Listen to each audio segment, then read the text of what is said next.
What's up guys, I'm Andy from 1A Auto. In this video, I'm going to show you how to replace the shifter knob in this 2010 Toyota Rav4. If you need parts for your vehicle, click the link in the description and head over to 1AAuto.com. To remove the shifter knob, just grab it with two hands, twist it like you're unscrewing a screw to the left, counterclockwise.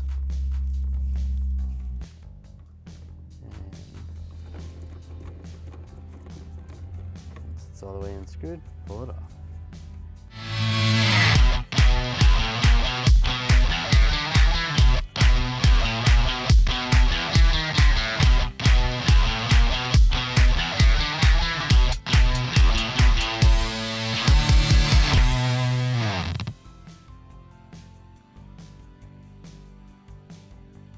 Take the shifter knob and just start screwing it on clockwise.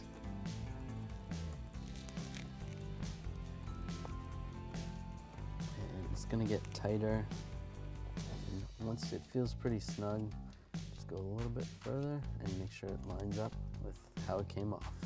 Thanks for watching. Visit 1AAuto.com, your place for DIY auto repairs, for great parts, great service, and more content.